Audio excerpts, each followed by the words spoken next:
I planned a garden party for my 70th, and not a single soul showed up. But someone still watched me that day, and what I did next, they'll never forget it. I'm Clara Bailey. Breathe in, stay with me, and tell me, what would you do if it were your life? The cream-colored invitations had taken me 3 afternoons to address by hand.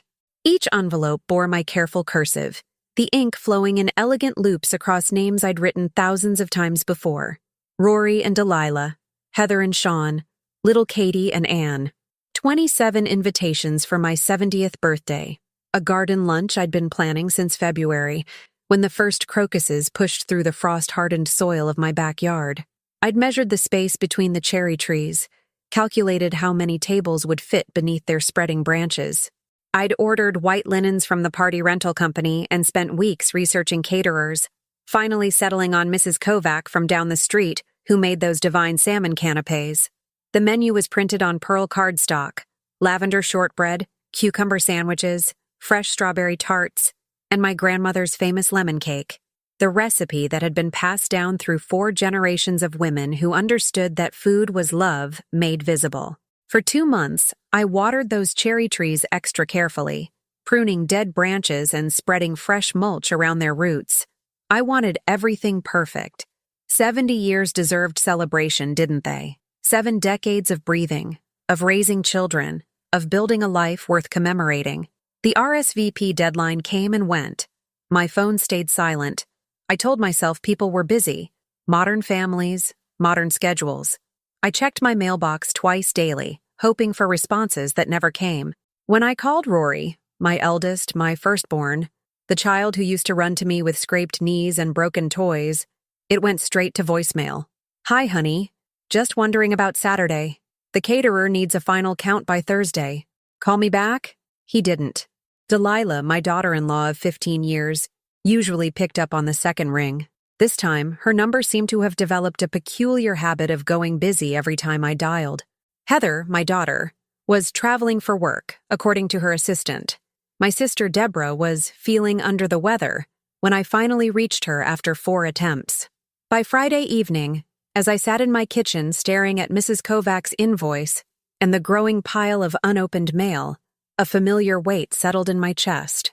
The weight of being forgotten, of being taken for granted, of being the mother who was always there, always available, always ready to forgive, until she wasn't worth remembering. I should have canceled then.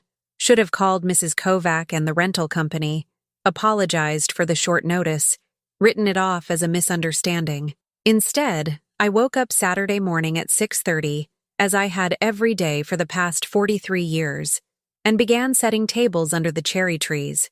The morning air was crisp with early spring promise. Daffodils nodded their bright heads along the garden path, and the cherry blossoms had reached that perfect moment of full bloom, delicate pink petals catching the golden light like nature's own confetti. I spread the white tablecloths, arranging them just so, smoothing every wrinkle with the same attention I'd once given to my children's hair before school photos. Mrs. Kovac arrived at 10:30 with her team and an arsenal of warming trays. "Beautiful morning for a party, Clara," she said, though I caught her glancing at the empty chairs, the untouched place settings. "Your family's going to love this." "I hope so," I said, adjusting a flower arrangement for the 3rd time. By 11:45, everything was ready. The salmon canapes gleamed on their silver platters. The lemon cake sat in the place of honor, decorated with fresh violets from my herb garden.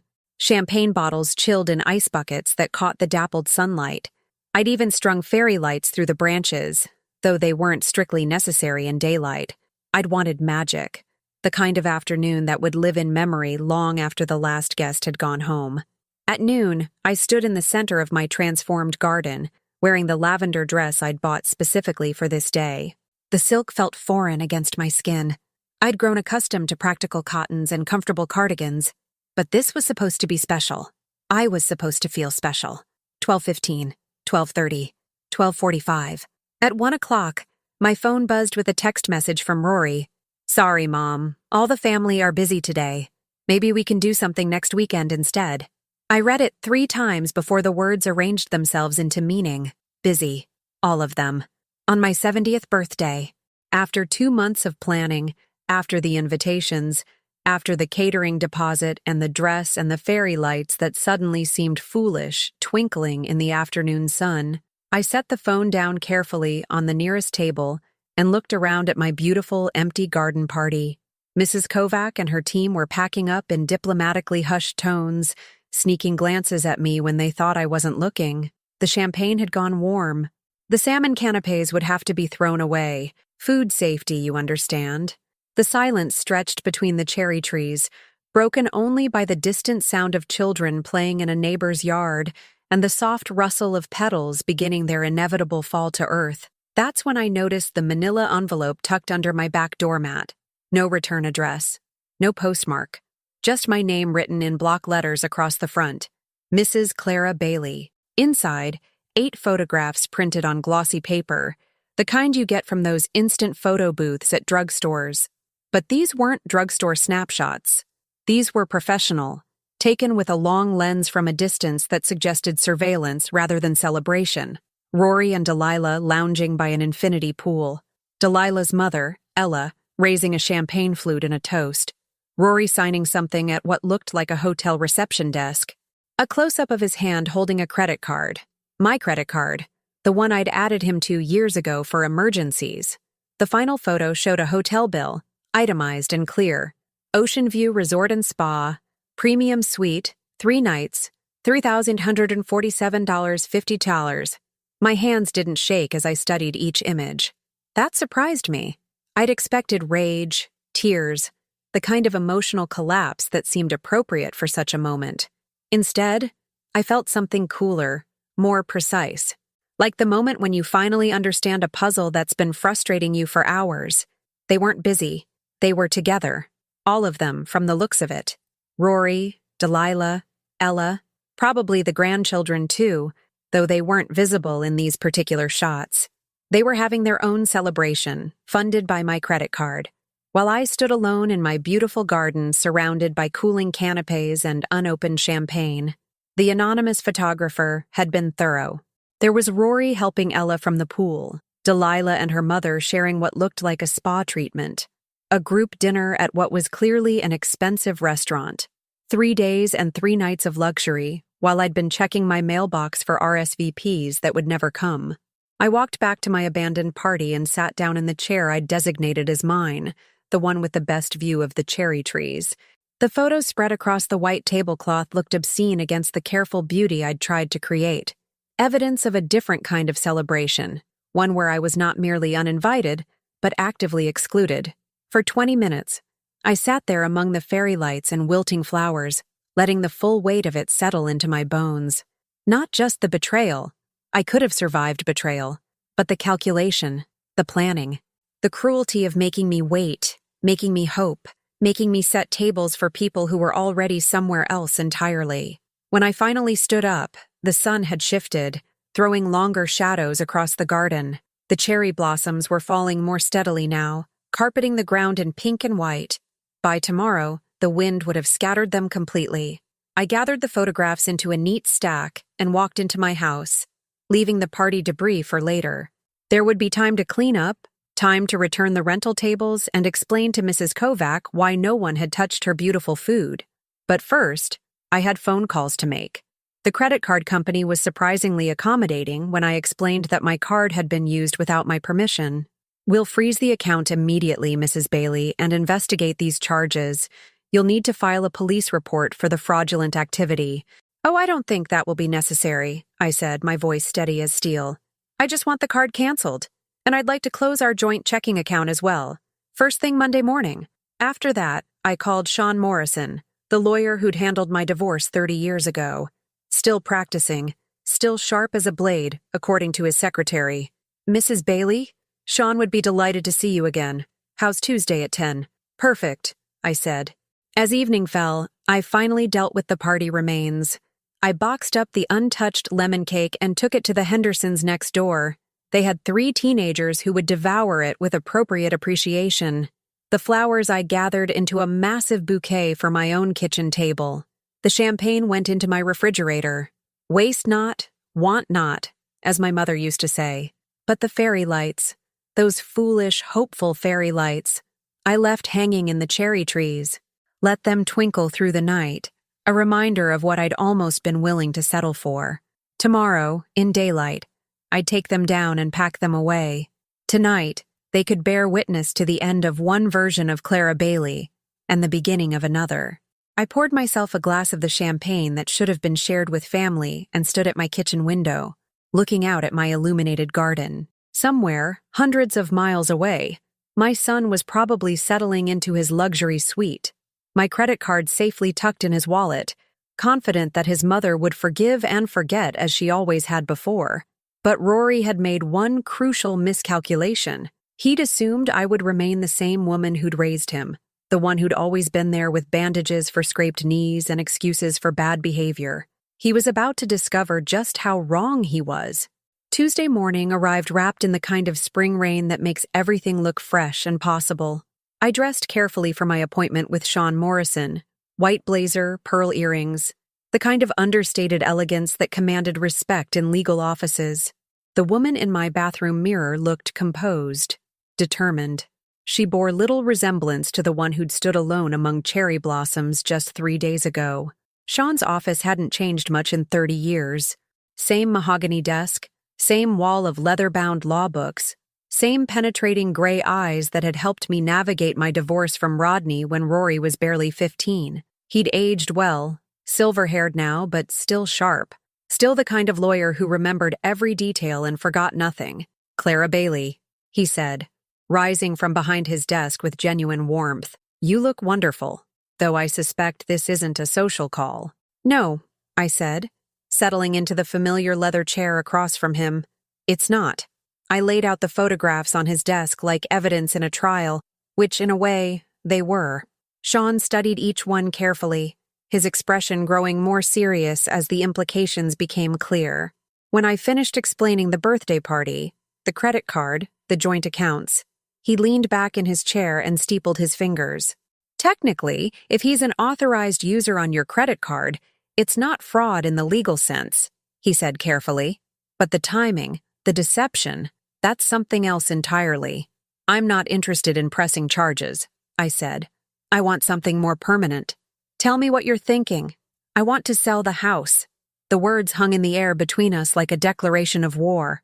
The house on Maple Street where I'd raised my children, where Rory had learned to ride a bicycle in the driveway, where Delilah had announced her pregnancy over Sunday dinner 15 years ago.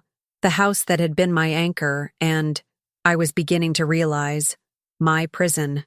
That's a significant decision, Clara. Have you thought this through completely? I've thought of nothing else for 3 days. I opened my purse and withdrew a manila folder thick with documents. I've been doing research. The house is worth $430,000, according to recent comparables. The mortgage has 6 years left, balance of $82,000. I could walk away with more than enough to start over. Sean flipped through the real estate listings I'd printed, the mortgage statements, the careful calculations I'd made in the pre-dawn hours when sleep wouldn't come. Start over how? I want to move to Cedar Point. Cedar Point. The small coastal town 2 hours north where Rodney and I had honeymooned 32 years ago, where we'd talked about retiring someday before our marriage crumbled under the weight of his infidelities and my growing resentment. I'd driven there last Sunday, the day after the party, ostensibly to clear my head, but really to see if it still felt like possibility. It did. "There's a building for sale on Harbor Street," I continued, pulling out another set of papers. "Ground floor retail space, small apartment upstairs. The asking price is $275,000.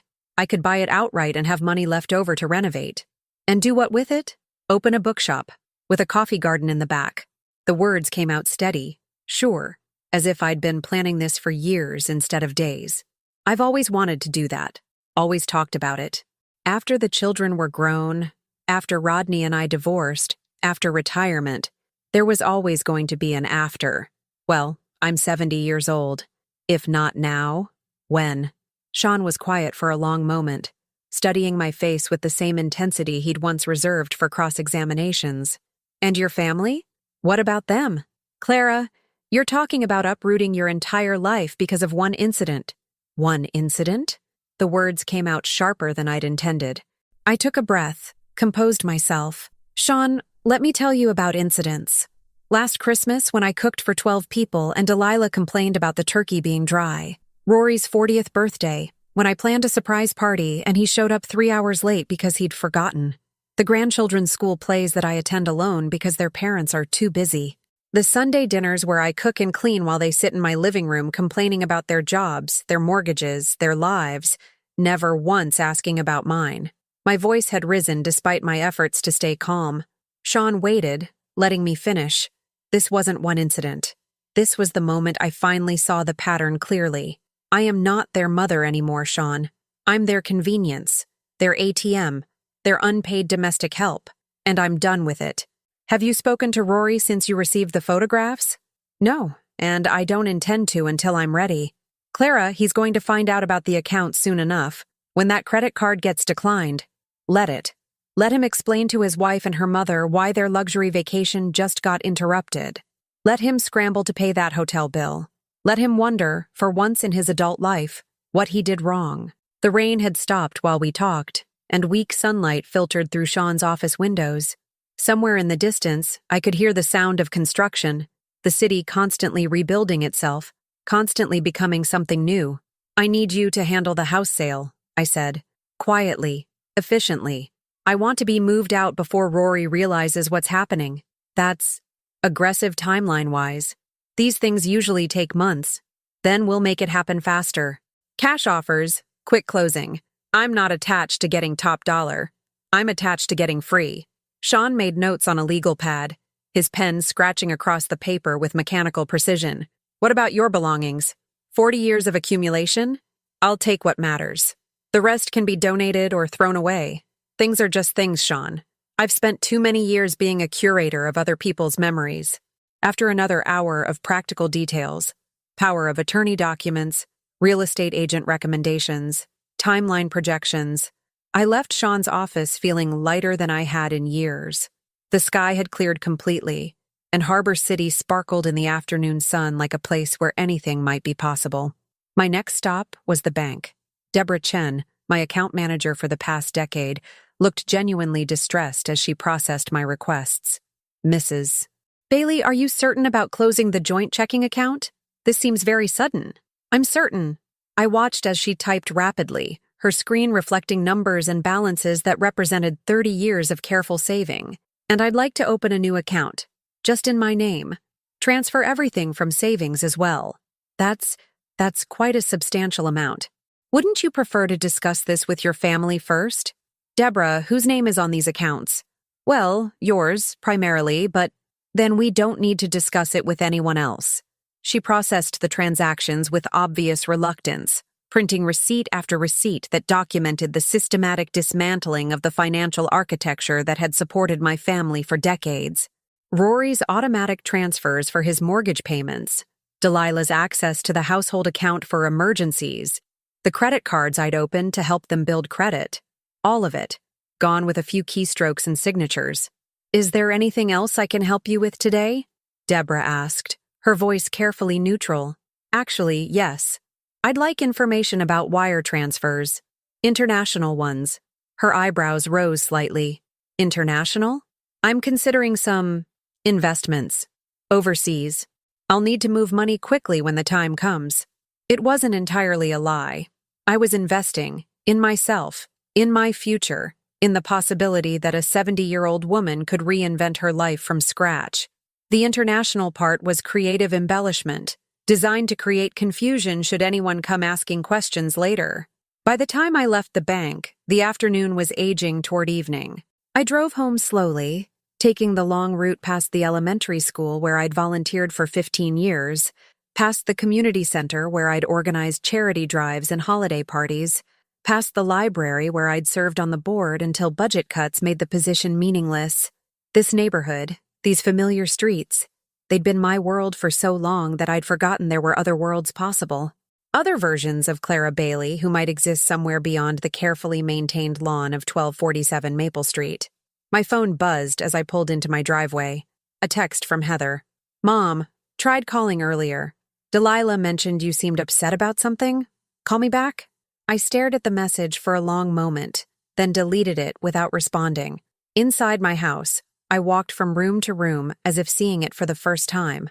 The living room where I'd hosted countless family gatherings, the kitchen where I'd packed thousands of school lunches, the den where Rodney had once maintained his home office before the divorce, split our assets and our lives into separate, manageable pieces. It was a good house, a solid house, the kind of place where families were supposed to grow and thrive and create memories worth keeping. But it was also a museum now, full of artifacts from a life I'd lived for other people's benefit.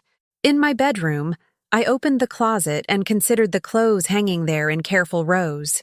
So many outfits chosen for other people's occasions. Funeral dresses, graduation ceremony blazers, Christmas dinner ensembles designed to fade into the background while others took center stage. Tomorrow, I decided I would start shopping for new clothes. Clothes for a woman who owned a bookshop by the sea, who made lavender cakes for customers who chose to spend time with her, who answered to no one but herself. My phone rang as I was making dinner, a simple omelet with herbs from my garden, eaten at the kitchen counter instead of the formal dining room table where I'd served so many meals to ungrateful people. Rory's name flashed on the screen. I let it ring through to voicemail, then played the message while I washed my single plate and fork. "Mom, hey, it's me. Delilah said you seemed, I don't know, upset about something? Look, about Saturday. I know we said we were busy, but honestly, we just thought you'd want to keep it small this year. Maybe do something quieter? Anyway, call me back. We should talk." I deleted the message and poured myself a glass of wine.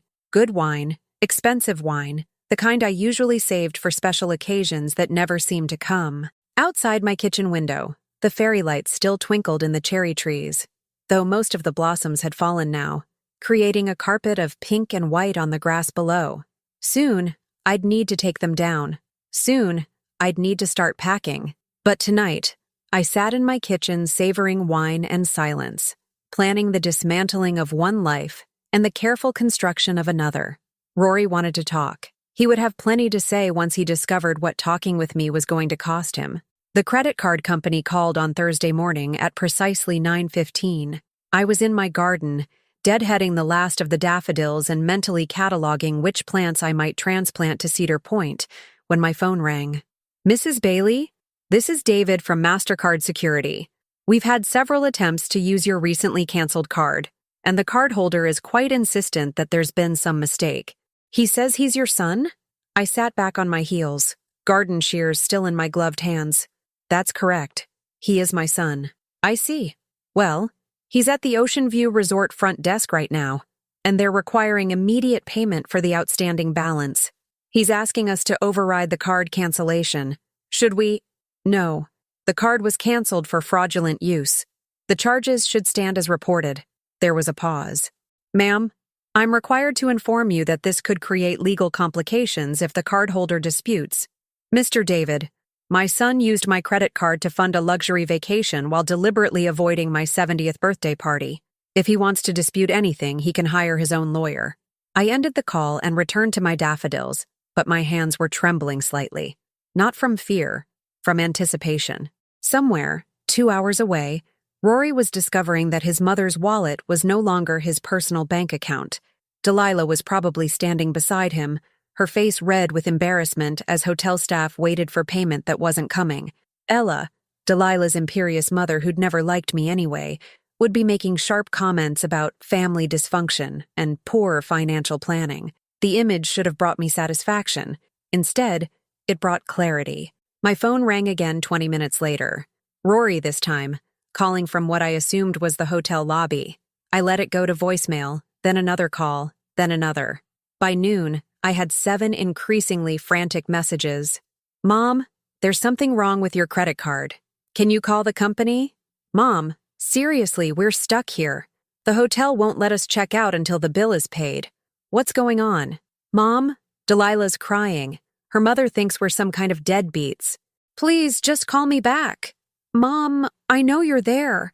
Your neighbor Mrs. Henderson said she saw you in the garden. This isn't funny anymore.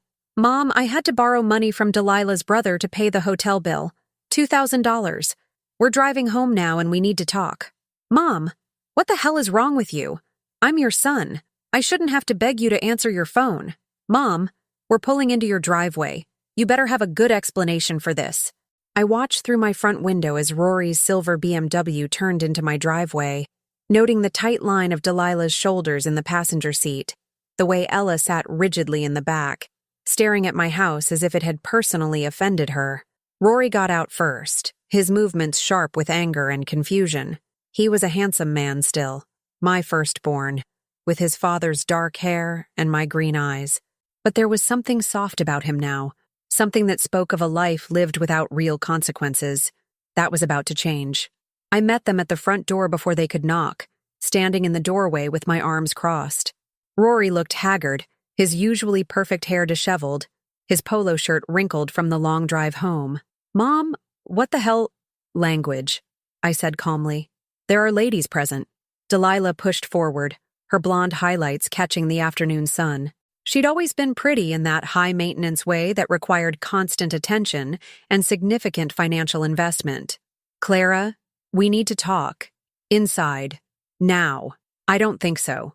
The words hung in the air like a physical barrier. Ella, still sitting in the car, leaned forward to get a better view of the confrontation. She was a woman who fed on drama, especially when it wasn't her own. "Mom, you canceled my credit card while we were at a hotel. Do you have any idea how embarrassing that was?" "Your credit card?" I tilted my head slightly. "Rory, that was my credit card. My name, my account, my responsibility. I simply chose to stop being responsible for your entertainment expenses." "Entertainment? Mom, that was a family vacation. Delilah needed the break, her mother was visiting, and we thought—" "You thought what? That you could use my money to fund a luxury getaway while ignoring my birthday party?" Delilah's face flushed red. "We explained that. We were busy. We had other commitments." "Yes, I saw your other commitments." I reached into my pocket and pulled out one of the photographs, the one showing Rory signing the hotel bill with my credit card. Someone was thoughtful enough to document them for me.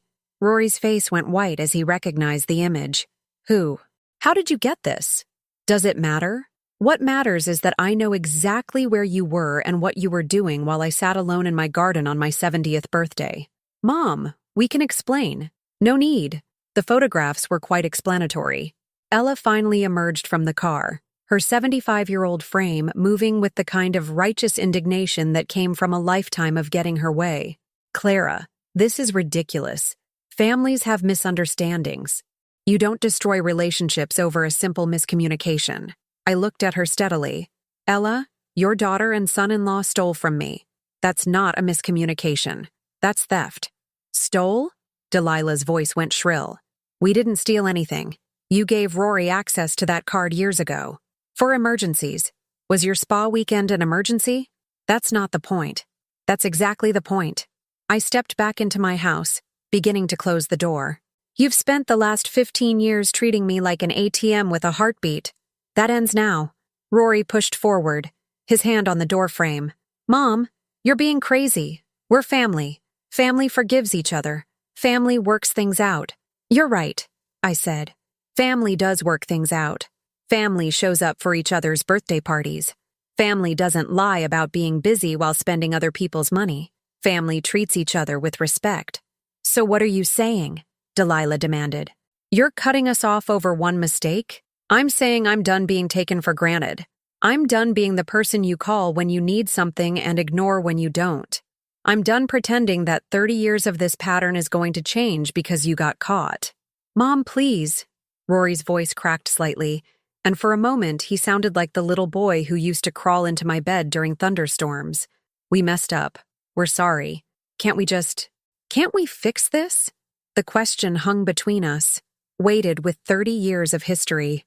All the times I'd fixed things for him, failed tests, broken curfews, bad decisions with money and women and jobs. All the times I'd smoothed over his mistakes, made excuses for his behavior, enabled his belief that someone else would always clean up his messes. "Rory," I said gently, "some things can't be fixed. Some things can only be learned from." "What does that mean?" "It means you'll figure it out. You're a grown man with children of your own. You'll learn to solve your own problems." "And if we don't?" Delilah's voice was cold now, calculating. "If we can't manage without your help? What happens to your grandchildren when we lose the house because we can't make the mortgage payments? The threat was clear, delivered with surgical precision. My grandchildren, Katie, 10 years old with my green eyes, and Anne, 7, who still drew me pictures of flowers and rainbows. They would be the casualties of my newfound boundaries, the innocent victims of their parents' financial irresponsibility. It was a masterful manipulation, perfectly designed to exploit the one weakness Delilah knew I had. For a moment, I felt the familiar tug of guilt, the maternal instinct to protect and provide. Then I remembered the photographs, the calculated cruelty of the timing, the years of taking without giving, of expecting without appreciating. Delilah, I said, if you lose your house because you can't make mortgage payments without stealing from your husband's mother, then you couldn't afford that house in the first place. Your children will survive downsizing. They might even learn something valuable about living within their means. Ella stepped forward, her face twisted with disgust. Clara Bailey, you are a cold, selfish woman. No wonder Rodney left you. The words hit like a physical blow, designed to wound and humiliate. Rodney had left me for his secretary, a cliché so pathetic I'd been embarrassed to tell people the truth. But Ella knew exactly where to aim for maximum damage. You're right, I said evenly. Rodney did leave me. And you know what I learned from that? I learned that being abandoned by selfish people is often a blessing in disguise. I stepped back into my house and closed the door, turning the deadbolt with a sharp click. Through the window, I watched Rory argue with Delilah on my front porch, watched Ella gesture angrily toward my house, watched them finally pile back into the BMW and drive away with the kind of dramatic acceleration that left tire marks on my driveway. After they left, I poured myself a glass of wine and called Sean Morrison. Clara, how did it go with your family? Exactly as expected. They demanded explanations, made threats, tried guilt and manipulation. When none of that worked, they resorted to insults. And how do you feel?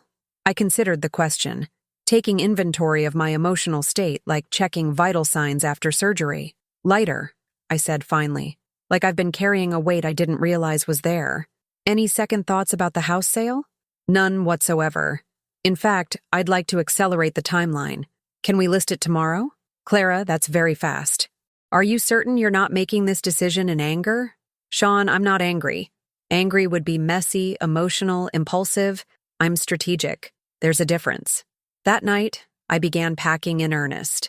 Not the sentimental journey through memories I'd expected, but a practical sorting of useful versus obsolete. The china set I'd received as a wedding gift, used maybe a dozen times in 30 years. Donated.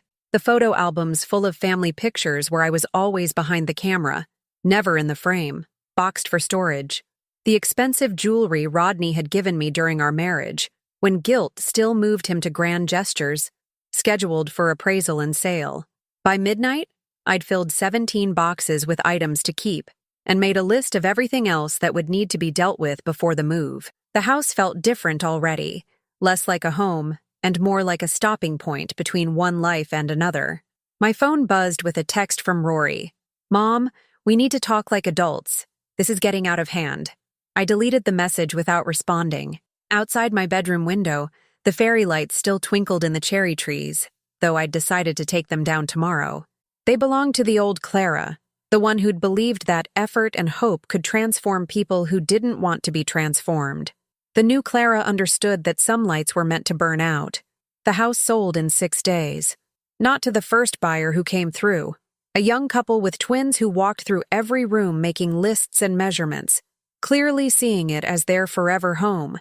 Not to the second, a middle-aged man downsizing after his divorce who lingered in the kitchen asking about the garden's maintenance schedule. It sold to the third, a cash buyer, no inspection, close in 2 weeks. A real estate investor who saw square footage and profit margins instead of the place where I'd raised my children. Clara, this is highly unusual, my realtor, Marian Oliver, said as we reviewed the offer. Cash deals like this, especially above asking price. You might want to take some time to consider. I'll take it, I said, signing the acceptance papers without hesitation. When can we close? Well, if everything goes smoothly, maybe 10 days? Make it 7. Marian looked concerned. Clara, forgive me for asking, but you seem to be in an awful hurry. Is everything all right? Are you in some kind of financial trouble? I understood her confusion. In her world, people agonized over real estate decisions. They called family meetings, consulted financial advisors, lost sleep over mortgage terms and property taxes. They didn't sell their homes of 30 years like they were disposing of old furniture. Marion, I'm 70 years old. I don't have time to waste on second-guessing myself. While the paperwork processed, I drove to Cedar Point 3 times, each visit revealing new layers of possibility I hadn't noticed before. The building on Harbor Street sat between a vintage bookstore that had closed during the pandemic and a bakery that filled the morning air with the scent of fresh bread. The apartment upstairs had windows facing the harbor, and I could imagine waking up to the sound of seagulls instead of suburban lawnmowers. The building's owner, a weathered man named Teddy Chappelle who'd inherited it from his aunt, walked me through both floors with the kind of casual pride that spoke of genuine affection for the property. Aunt Meredith ran a dress shop down here for 40 years, he said, running his hand along the original hardwood floors. Good bones, solid construction. The apartment's been updated. New kitchen, bathroom's got one of those walk-in showers. You said you wanted to open a bookstore. Bookstore and coffee garden. I'd like to put tables in the back courtyard, maybe string some lights, plant herbs and flowers. Teddy's weathered face lit up. Meredith would have loved that. She always said this building wanted to bring people together, not just sell them things. We shook hands on the deal that afternoon. Cash purchase, 30-day close, with Teddy agreeing to help me navigate the local permits and business licenses. Cedar Point's a good town for fresh starts, he said as I signed the preliminary paperwork. People here appreciate authentic over flashy. On the drive home, I called my insurance agent, my utilities companies, my doctor's office, all the mundane threads that weave a life together in one place and need to be carefully untangled before they can be rewoven somewhere else. Each conversation felt like cutting another anchor rope, freeing me from obligations I'd carried so long I'd forgotten they were choices. Rory called twice during the drive. I let both calls go to voicemail. The first message was conciliatory. Mom, I've been thinking about what happened. Maybe we all need to take a step back, cool off and approach this differently. Delilah wants to apologize for the things her mother said. Can we maybe have dinner this weekend and talk? The second was frustrated. Mom, ignoring me isn't going to solve anything. We're family. We need to work this out. Call me back. I deleted both messages without a second thought. That evening, I began the serious work of dismantling a lifetime's accumulation. Each room yielded its own archaeology of abandoned dreams and outgrown purposes. The guest bedroom closet held graduation dresses Heather would never wear again, Halloween costumes for grandchildren who barely knew my phone number. The basement revealed boxes of Rory's college textbooks, stored for 15 years just in case, alongside Delilah's wedding decorations and an exercise bike that had served mainly as an expensive clothing rack. I worked methodically, sorting everything into 4 categories: essential, sentimental, donate, discard. The essential pile remained surprisingly small: clothes, basic kitchen items, my grandmother's quilts, a few pieces of furniture that would fit in the Cedar Point apartment. The sentimental pile grew larger than I'd expected: photo albums, letters, my mother's jewelry, the children's artwork from elementary school. These went into carefully labeled boxes that would travel with me but remain sealed until I was ready to decide what past was worth carrying forward. The donation pile filled my entire living room: clothes I'd worn to please other people, household items accumulated because they seemed necessary at the time, books I'd read once and kept because disposing of books felt like a moral failing. All of it would find better homes with people who actually needed it. The discard pile was the most liberating: broken appliances I'd meant to fix someday, craft supplies for hobbies I'd tried and abandoned, duplicate items kept because I'd forgotten I already owned them. 30 years of just-in-case purchases and good-intention acquisitions, finally released from the obligation to justify their existence. On Wednesday evening, as I was packing books in the study, I found Rodney's letters. They were tucked behind a row of cookbooks I never used, tied with a faded blue ribbon that had once been vibrant. Love letters from our courtship, written in Rodney's careful script during the 3 months when his job had taken him to another city and we'd maintained our relationship through words on paper. I'd forgotten they existed. Clara, darling, I miss the way you laugh at my terrible jokes, the way you hum while you cook, the way you make everything feel possible. I dreamed about our wedding last night. You looked so beautiful in that dress. But then, you always look beautiful to me. Sometimes I think I don't deserve someone as good as you.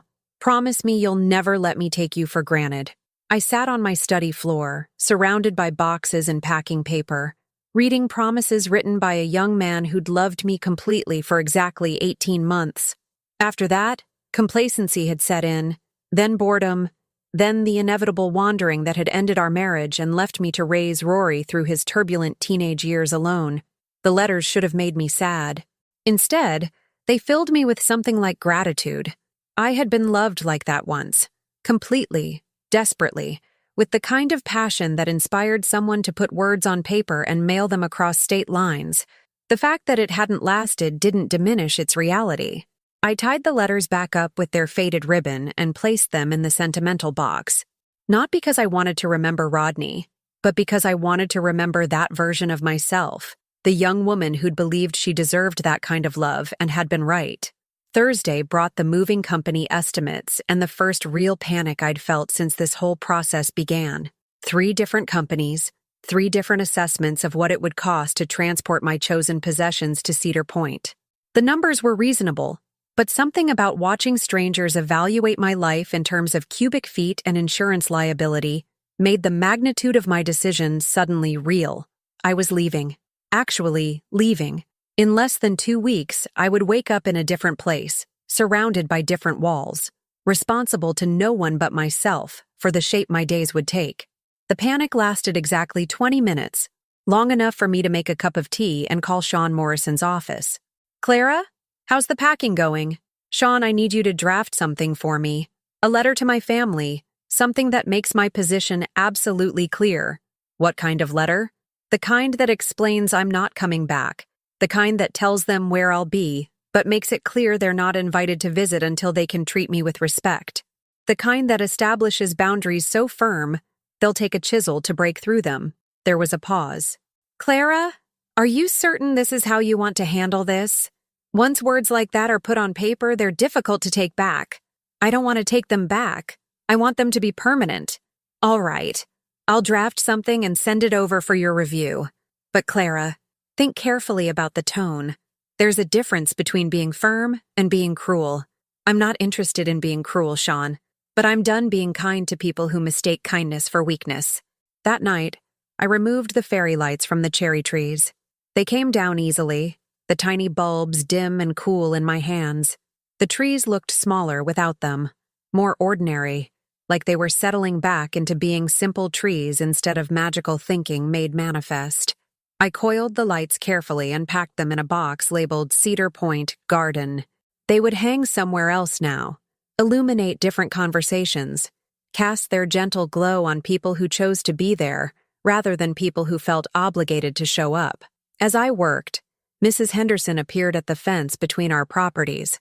She was 83 and sharp as a blade, the kind of neighbor who noticed everything and commented on most of it. Clara, dear, Mary and Oliver mentioned you're selling. Moving somewhere warmer? Moving somewhere better, I said, wrapping the last strand of lights. Well, I'll miss you. You've been a good neighbor. Quiet, reliable, not like some of the younger families moving in these days. She paused, clearly fishing for more details. Your family must be devastated, losing the house where the children grew up. My family will be fine, Mrs. Henderson. They're very resourceful. She studied my face in the dim porch light, clearly sensing undercurrents she couldn't quite identify. If you don't mind my saying, you seem different lately, lighter somehow, like you've lost weight, but not in a worrying way. I have lost weight, I said, gathering my tools. About 180 pounds of it. Mrs. Henderson looked confused. Clara, you were never that heavy. I wasn't talking about pounds, Mrs. Henderson. I was talking about baggage. Inside my nearly empty house, I poured the last glass of wine from a bottle I'd been saving for a special occasion that had never materialized. Tomorrow, the movers would come for my furniture. Tomorrow, I would spend my last night in this house sleeping on an air mattress in what had once been Rory's room. But tonight, I sat in my kitchen surrounded by boxes and possibilities, planning the opening day of a bookstore by the sea where strangers would become friends over coffee and conversation, where I would be known not as someone's mother or ex-wife, but simply as Clara, the woman who made excellent lavender shortbread and always had time to recommend the perfect book. My phone buzzed with another text from Rory. "Mom, we drove by the house today. There's a for sale sign. Call me, now." I finished my wine, turned off the lights, and went upstairs to pack the last of my clothes. Some conversations could wait until I was ready to have them on my own terms. 6 months later, I stood in my garden behind Harbor Books and Coffee, watching the sunrise paint Cedar Point's harbor in shades of gold and rose. The October air carried the salt-sweet scent of the sea mixed with the earthy smell of freshly turned soil where I'd planted winter herbs, rosemary, thyme, and sage that would survive the coastal cold and emerge stronger in spring. The transformation had been remarkable, though not without its challenges. The first month had been a blur of contractors, permits, and the kind of exhausting physical work I hadn't done since my 20s. Teddy Chappelle had introduced me to his nephew Peter, a carpenter who specialized in historic building renovations, and together we'd converted the ground floor into something magical. Built-in bookshelves that reached the ceiling, cozy reading nooks with cushioned window seats, and a service counter made from reclaimed driftwood that Teddy had been saving for 30 years. The coffee garden had been my proudest achievement. What had once been a neglected courtyard filled with weeds and broken concrete became an oasis of wrought iron tables surrounded by raised beds of culinary herbs and flowering plants. I'd strung fairy lights, the same ones from my cherry trees, between the walls, creating an intimate space where the sound of pages turning mixed with the distant cry of seagulls. But the real transformation hadn't been in the building, it had been in me. The woman who'd stood alone in her garden on her 70th birthday, surrounded by empty chairs and cooling canapes, barely existed anymore. In her place was someone I was still getting to know, Clara Chappelle, as the locals had started calling me after Teddy jokingly suggested I take his name since I'd become part of the building's family. I hadn't legally changed it, but I hadn't corrected anyone either. There was something liberating about being known by choice rather than circumstance. The bookshop had opened in August to a crowd of 43 people, mostly locals curious about the new business, but also summer visitors who'd heard about the woman who made lavender shortbread from scratch every morning. That first day, I'd been terrified I'd made a catastrophic mistake, that no one would come, that I'd wake up tomorrow surrounded by unsold books and day-old pastries. Instead, I'd sold 67 books, served 92 cups of coffee, and had 3 people ask if I took special orders for my baked goods. Deborah Chen, my old bank manager, had been among the first customers, driving up from Harbor City with her teenage daughter to see what I'd done with my overseas investment. She'd walked through the shop twice, examining every detail, before ordering a lavender latte and pulling me aside. "Clara," she'd said quietly, "I owe you an apology. When you closed those accounts so suddenly, I thought you might be having some kind of breakdown. But this," she gestured around the shop, "this is brilliant. You've created something beautiful here." "Thank you, Deborah. Though I have to admit, there were moments I wondered about my sanity too. And your family? How are they adjusting to the move?" I'd smiled then, the kind of smile that held months of hard-won peace. "My family is learning to adjust to a lot of things." The letter Sean had drafted had been delivered to Rory and Delilah's house on the day I'd moved to Cedar Point. Formal, precise, and unmistakably final. "This letter serves to inform you that I have relocated permanently and will not be providing my new address at this time. The pattern of financial exploitation and emotional disregard that culminated in the events surrounding my 70th birthday has made it clear that our relationship requires significant recalibration. I am not cutting contact permanently, but I am establishing firm boundaries.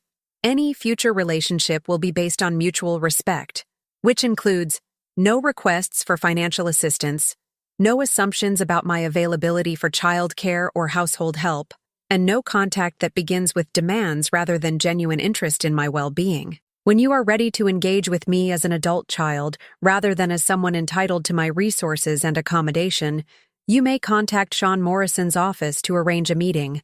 Until then, I wish you well in learning to manage your own affairs." The response had been swift and predictable.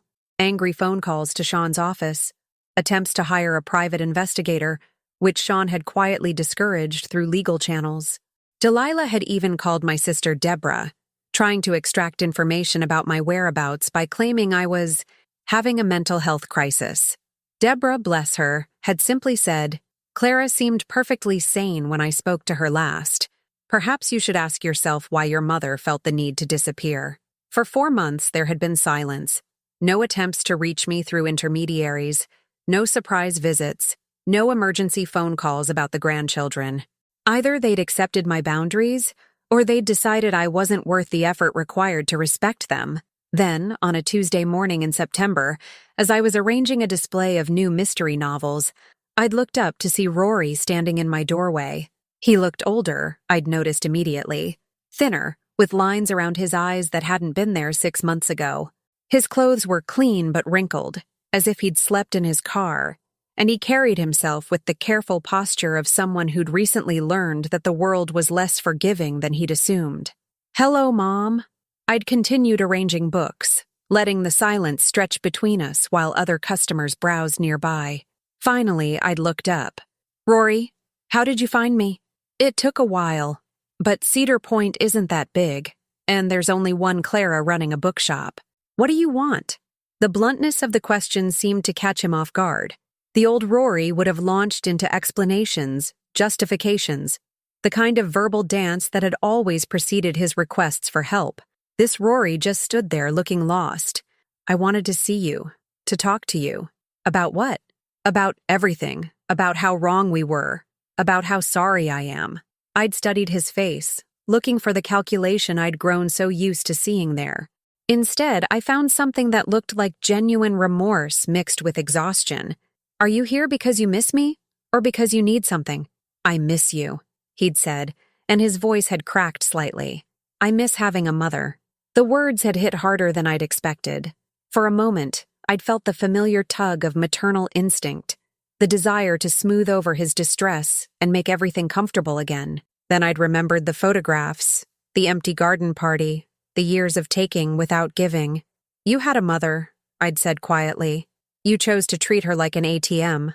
I know that now." "And Delilah? The house? Her mother's opinions about my coldness and selfishness?" Rory had looked around the bookshop, taking in the warm lighting, the comfortable chairs, the customers who smiled at me like I was someone worth knowing. "Delilah and I are separated. Have been for 2 months. She's living with her mother. I'm figuring things out." "I'm sorry to hear that." "Are you?" The question was fair. Was I sorry that his marriage had failed? Or was I satisfied that the consequences of his choices were finally catching up with him? "I'm sorry that your children are experiencing their parents' breakup," I'd said finally. "I'm sorry that you're learning difficult lessons at 38 instead of 18. But I'm not sorry that you're finally facing the results of your own decisions." He'd nodded, absorbing this. Can I sit down? Maybe have some coffee? I've been driving for 3 hours." I gestured to a table in the corner, away from other customers. He'd ordered coffee and a piece of my lavender shortbread, and for 20 minutes we'd sat in careful conversation, him asking about the bookshop, me asking about the children, both of us avoiding the deeper waters of hurt and accountability. Finally, he'd said, "Mom, I lost my job." "When?" 6 weeks ago. The company downsized. They kept the younger guys who were willing to work for less. He'd paused. "I was wondering, hoping, maybe, if you might have some work here. Part-time, whatever you can offer. I'm not asking for charity. I'll work for whatever you think is fair." The request had hung between us like a bridge that could lead to reconciliation or collapse under the weight of old patterns.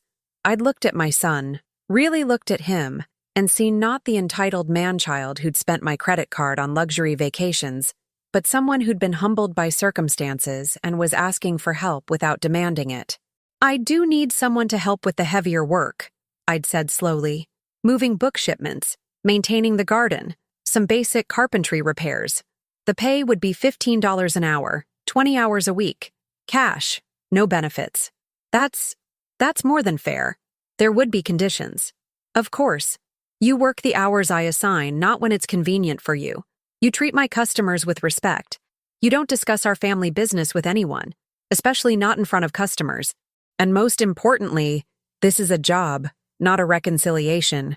You'll earn your paycheck, but you'll have to earn forgiveness separately, over time, through consistent behavior. Rory had nodded, tears forming in his eyes. I understand. Do you? Because I'm not the same woman who raised you, Rory. I won't enable your mistakes or smooth over your rough patches. If you're looking for the mother who always made everything okay, she doesn't live here anymore. I know, he'd whispered. I think maybe that's why I need to be here, to learn how to make things okay myself. Now, 3 weeks later, I watched through my kitchen window as Rory arrived for his morning shift, parking the used Honda he'd bought after trading in the BMW he could no longer afford. He'd been punctual every day, worked without complaint, and had shown a surprising aptitude for the physical aspects of running a small business. More importantly, he'd approached customers with genuine friendliness rather than the performative charm that had always felt slightly false. The grandchildren had visited twice, brought by Rory during his custody weekends. Katie and Anne had explored the bookshop with the kind of wonder that reminded me why I'd fallen in love with books in the first place, and they'd helped me plant bulbs in the garden that would bloom next spring. They seemed lighter, too, less burdened by their parents' tension, more willing to simply be children in a place that welcomed them without agenda. Delilah had not come with them. According to Rory, she was working on herself in therapy, trying to understand how her marriage had unraveled so completely. I felt no satisfaction in her struggles, but no guilt either. Some lessons could only be learned the hard way. As I prepared to open the shop for another day, I reflected on the woman I'd become. Mrs. Clara, who made lavender cakes and always had time to recommend the perfect book. A woman who'd turned betrayal into bloom, who'd discovered that sometimes the best revenge was simply living well on your own terms. Rory knocked on the back door, ready to start his shift. When I opened it, he was holding a small potted plant, a cherry tree sapling, barely 2 feet tall. I thought, for the garden, he said uncertainly. If you want it, the nursery said it would bloom in a few years. I took the little tree, feeling the weight of possibility in its small pot. It's perfect, I said. Help me find the right spot for it. Together, we walked into the garden where the fairy lights were already twinkling in the morning light, ready to illuminate another day of second chances and carefully tended growth. Some things I'd learned were worth waiting for, including the slow, careful cultivation of forgiveness that might someday bloom into